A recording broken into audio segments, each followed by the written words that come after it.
Hello, hi students, this is Priya Mahadi, your maths tutor, and once again I welcome you all on my channel Vidya Lake.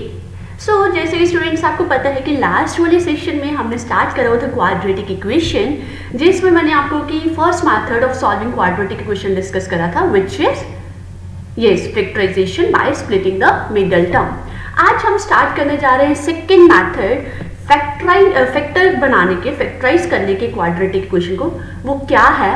By using quadratic formula. अब हमें general form पता है कि quadratic equation क्या होती है, ax² + bx + c = 0। ये है जनरल फॉर्म। हमें इसका सॉल्यूशन फाइंड करना है, दैट मीन्स हमें इसके रूट्स फाइंड करने हैं। तो रूट्स फाइंड करने का क्या फॉर्मूला होता है? दैट मीन्स हमें x की वैल्यू फाइंड करनी, ऐसी x की वैल्यूज फाइंड करनी है जो कि इस क्वाड्रेटिक इक्वेशन को सेटिस्फाई करते हो, right?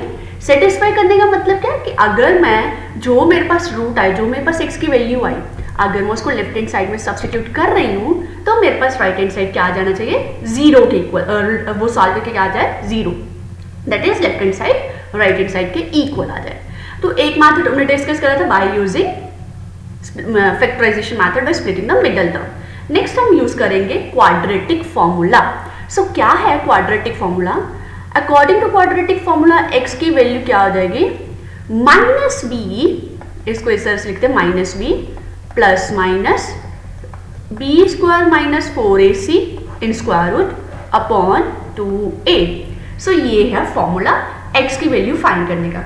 Plus minus that means हमें पता है कि दो रूट्स आएंगे, एक क्या आएगा पॉजिटिव में और एक क्या आएगा जहां पे इसमें मिडल टर्म में नेगेटिव आएगा, ठीक है? सो ये है क्वाड्रेटिक इक्वेशन के रूट्स फाइंड करने का by using quadratic formula method. Okay, चलो अब हम इसके एक एग्जांपल लेते हैं जिससे हमें और क्लैरिटी हो जाएगी। So let's take an example. So the question is if x² - 5x + 6 = 0 is the quadratic equation, then find the roots। हमें इसके रूट्स फाइंड करने हैं then। सो क्या हो जाएंगे रूट्स हमारे पास? तो देखो हमें क्या था, हमें पता है कि जनरल फॉर्म क्वाड्रेटिक इक्वेशन की क्या होती है, ax² + bx + c = 0, right? a जिसमें क्या है, कोफिशिएंट ऑफ x²। सो यहाँ पे कोफिशिएंट ऑफ x² क्या है, 1। सो a की वैल्यू क्या आ गई मेरे पास, 1। b is a coefficient of x and here the coefficient of x is -5, so b is -5 and c constant term, c क्या आ गया, constant term। अब जब भी देखो स्टूडेंट, सबसे पहले तो हमें जब रूट्स फाइंड करने होते हैं ना, तो हम सबसे पहले स्क्वायर रूट में जो टर्म है दैट इज b² - 4ac, वो जो है ना हम पहले क्या करते हैं, उसको क्लियरली फाइंड कर लेते हैं, उसको सेपरेटली फाइंड कर लेते हैं। अब b क्या था हमारे पास, -5, तो -5 का square -4, a is 1 and c is 6। -5 का स्क्वायर इज 25 and 4 6 is 24, तो विच इज 1। अब 1 क्योंकि ग्रेटर देन 0 हमें मेनली इस पार्ट की वैल्यू फाइंड करनी। अब यहाँ पे मैं आपको पता है ये जो b² - 4ac है ना, इसे हम बोलते हैं डिस्क्रिमिनेंट। इसके बारे में मैं नेक्स्ट चैप्टर डिस्कस करूंगी। डिस्क्रिमिनेंट, ये जो डिस्क्रिमिनेंट है, ये जो b² - 4ac है ना स्टूडेंट्स, ये क्या बता देता है, ये हमें नेचर ऑफ द रूट्स बताता है। नेचर ऑफ द रूट्स का मतलब कि हमें ये पता लग जाएगा कि अगर b² - 4ac ग्रेटर देन 0 है तो रूट रियल होंगे, लेस देन 0 है तो रूट कॉम्प्लेक्स होंगे, इमेजिनरी जिसको हम बोलते हैं इमेजिनरी होंगे, इक्वल्स टू 0 है तो उस केस में क्या होगा, 2 इक्वल एंड रियल रूट्स होंगे। तो हमें ये चीज डिस्कस हो जाती है बाय चेकिंग b² - 4ac, ठीक है? तो अभी यहाँ पे मैंने b² - 4ac की वैल्यू फाइंड करी, तो वो मेरे पास क्या आ गई, 1, जो कि क्या है, 0 से बड़ी है। अब ग्रेटर देन 0 होने का मतलब क्या हो गया कि ये जो रूट्स हमारे पास इस गिवन इक्वेशन के आएंगे वो क्या आएंगे, रियल रूट्स आएंगे।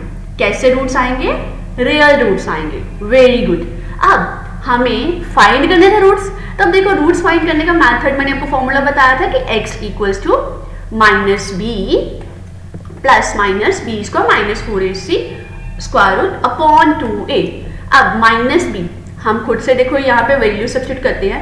a की वैल्यू क्या थी, यहाँ पे हम लेके चलते हैं, a था मेरे पास 1, b था मेरे पास -5 एंड c 6।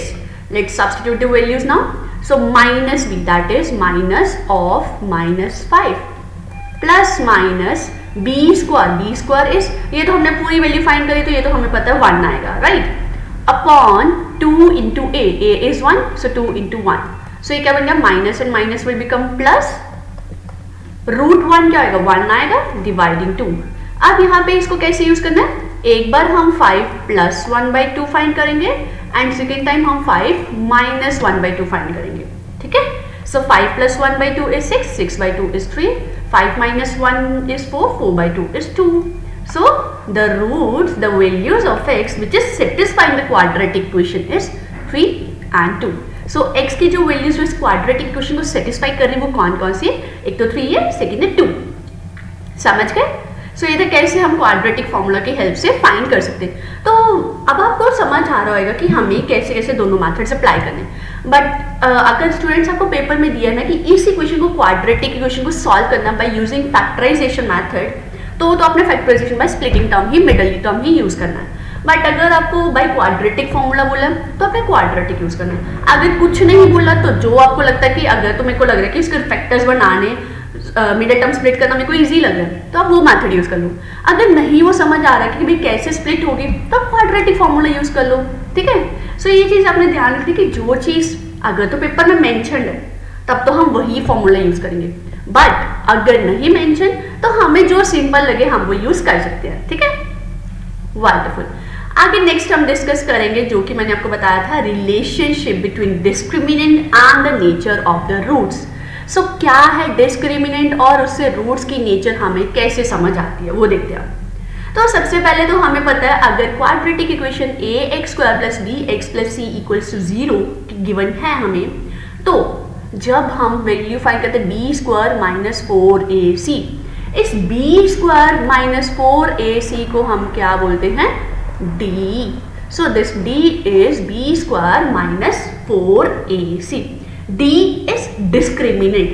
अब मैंने आपको पहले ही बताया कि जो डिस्क्रिमिनेंट है ना वो क्या बताता है, क्वाड्रेटिक इक्वेशन के जो रूट्स होंगे उसकी नेचर के बारे में बताता है, ठीक है, उसकी नेचर के बारे में बताता है। कैसे बताता है, अब वो चीज सीखते हैं। ये तो हमें पता लग गया कि नेचर के बारे में बताता है, बट कैसे बताता है अब हम वो देखते हैं। सो यहाँ पे देखो, nature of roots, wait, so nature of roots, discriminant क्या है, d = b² - 4ac। हमें पता है कि b क्या है जिसमें कॉफिशिएंट ऑफ x है, a क्या है कॉफिशिएंट ऑफ x², c क्या है coefficient constant term, right. a b c की वैल्यूज तो हमें फाइंड करनी आती है। अब a b c फाइंड करना तो हम डेफिनेटली d भी फाइंड कर लेंगे। अब वो d जो आएगा तो कैसे समझ आएगा कि वो कैसे रूट्स होंगे।